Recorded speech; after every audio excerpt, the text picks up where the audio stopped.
గత కొన్ని రోజులుగా మావిగన్ అనే పదం మరి రాష్ట్ర వ్యాప్తంగా కూడా అందరూ డిస్కస్ చేసుకునే విధంగా ప్రచారం జరుగుతోంది. వైసీపీ మరి మావిగన్కి వారియర్స్ సిద్ధంగా ఉన్నారు, దానికోసం పోరాడుతూ ఉన్నారు అని అంటూ ఉంది. ఒక పక్క రాజధాని పనులు డే అండ్ నైట్ కంటిన్యూ అవుతున్నా కూడా అది గ్రాఫిక్స్ అని కూడా అంటూ ఉన్నారు. దీనిపై మనతో మాట్లాడడానికి టీడీపీ నేత దర్శిత్ ఉన్నారు. దర్శిత్ గారు చెప్పండి, అసలు ఈ మావిగన్ పై అసలు మీ అభిప్రాయం ఏంటి? కరెక్టే అనుకుంటున్నారా? అంటే ఒక పిచ్చాడి చేతిలో ఒక రాయి ఉంటుందండి. ఆ రాయి ఎప్పుడు ఎట్టిసిరుతాడో తెలియదు. కొంతమంది చుట్టూ ఇంకా పిచ్చాళ్ళే ఉంటారు, అది పట్టుకునే ఇది బాగుంది అంటూ ఉంటారు. ఇదే పరిస్థితి ఆంధ్రప్రదేశ్ రాజకీయాల్లో దురదృష్టకరమైనటువంటి పరిస్థితుల్లో ఉన్నటువంటి పరిస్థితి మనం చూస్తూ ఉన్నాం. గతంలో జగన్మోహన్ రెడ్డి 2019కి ముందు ఆనాడు అమరావతిని రాజధాని అనౌన్స్ చేసిన నేపథ్యంలో కృష్ణా గుంటూరు పరిసర ప్రాంతాల్లో 30,000 ఎకరాలతో రాజధాని ఉండాలని అసెంబ్లీ సాక్షిగా చెప్పినటువంటి జగన్మోహన్ రెడ్డి 2019 ఎన్నికలకు ముందే నేను ఇక్కడే ఇల్లు కట్టుకున్నాను, ఇదే రాజధానిగా అమరావతిని రాజధానిగా డెవలప్ చేస్తానని చెప్పి ఎన్నికల తర్వాత మళ్ళీ 3 రాజధానులు అన్నాడు. తర్వాత మళ్ళీ కాదని ఆ బిల్లుని అసెంబ్లీ నుంచి వెనక్కి తీసుకున్నారు. ఆ తర్వాత 2024 ఎన్నికలు ఈ 3 రాజధానులకు రెఫరెండం అన్నారు. 11 స్థానాలు వచ్చిన తర్వాత ఈరోజు కొత్తగా మావిగన్ అంటున్నారు. అంటే ఎంత దౌర్భాగ్యకరమైనటువంటి పరిస్థితి అంటే, ఒక రాజకీయ పార్టీగా ఒక సిద్ధాంతం అనేది లేకుండా నోటికి ఏది వస్తే అది మాట్లాడటం అనేది అది మంచి పద్ధతి కాదు. ఎందుకంటే ప్రజలందరూ కూడా గమనిస్తూనే ఉన్నారు, ఇలా మాట్లాడారు కాబట్టి 11 స్థానాలకు పరిమితం చేశారు. అయితే ఇక్కడ ఇంకోటి కూడా మేము తెలియజేస్తా ఉన్నాం. మొదటి నుంచి కూడా అమరావతి మీద దుష్ప్రచారం చేయాలనే ఒక ఏకైక లక్ష్యంతో వైసీపీ పనిచేస్తూ ఉన్నటువంటి పరిస్థితి ఉంది. ఈరోజు మావిగన్ అనేది ఏదైతే చెప్తా ఉన్నారో, మచిలీపట్నం అంటున్నారు, విజయవాడ గుంటూరు అంటున్నారు. నేను కొత్తగా పేరు నాని వచ్చి లేదు జగన్మోహన్ రెడ్డి తెనాలను కూడా కలుపుతాడని చెప్పి ఈయన ఏదో కొత్త భాషని చెప్తా ఉన్నాడు. అంటే ఇక్కడ ఒకటి ఏంటంటే, సిఆర్డిఏ పరిధులు కూడా తెలియకుండా 5 సంవత్సరాలు ముఖ్యమంత్రిగా జగన్మోహన్ రెడ్డి ఎలా ఎలగబెట్టాడో కూడా మాకు అర్థం కానటువంటి పరిస్థితి.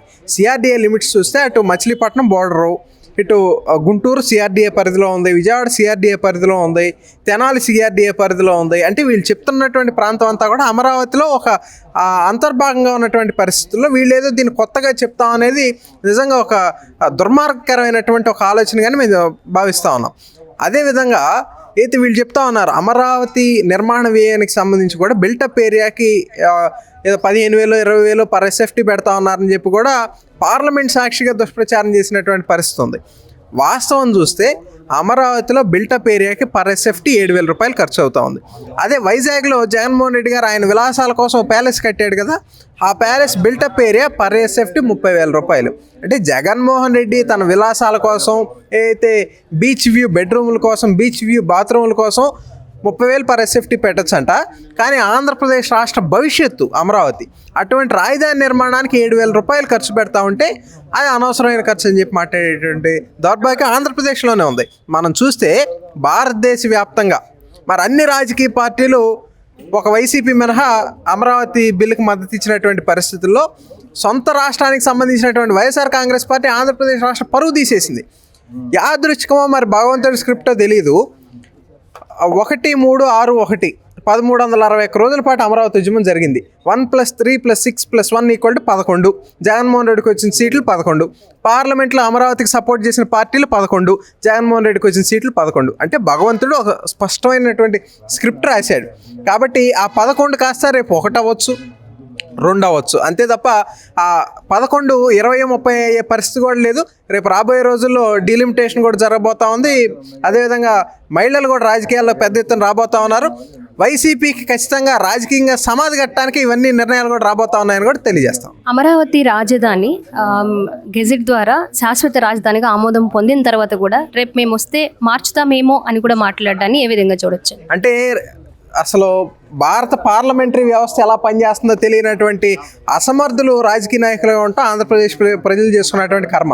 ఎందుకంటే మొన్న అమరావతిలో శాసనసభలో ఏం జరిగిందండి, అమరావతిని రాజధానిగా తీర్మానం చేస్తూ దీన్ని చట్టబద్ధత కల్పించాలని తీర్మానం చేసి పార్లమెంటు పంపించడం జరిగింది.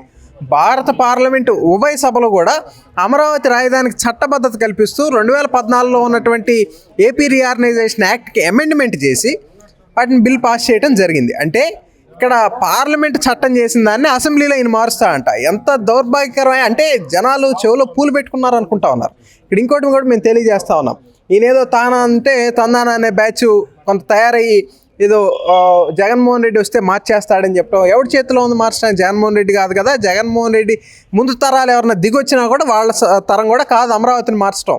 ఇంకోటి కూడా తెలియజేస్తా ఉన్నాం, ఈరోజు విజయవాడ ప్రాంతంలో ఎవరైతే ఈ దేవినేని అవినాష్ ఉన్నారో, మరి అతను తెలుగుదేశం పార్టీలో అతను కానీ అతని తండ్రి కానీ చేరేటప్పుడు ఆనాడు స్పష్టంగా దేవినేని నెహ్రూ గారు వారి తండ్రి గారు ఒక మాట చెప్పారు. గతంలో కాంగ్రెస్ పార్టీ అమరావతిని వ్యతిరేకించినటువంటి నేపథ్యంలో దేవినేని నెహ్రూ గారు మరి అమరావతిలో 33,000 ఎకరాల భూమిని రైతులు స్వచ్ఛందంగా ఇచ్చారు, విజయవాడ ప్రాంతాన్ని రాజధానిగా చేస్తున్నారు కాబట్టి నేను సంపూర్ణ మద్దతుతో తెలుగుదేశం పార్టీలో చేరుతున్నాను అని చెప్పినటువంటి వ్యక్తి దేవినేని అవినాష్ తండ్రి. మరి దేవినేని అవినాష్ ఆయన తండ్రి కన్నా గౌరవం ఇవ్వాలి కదా.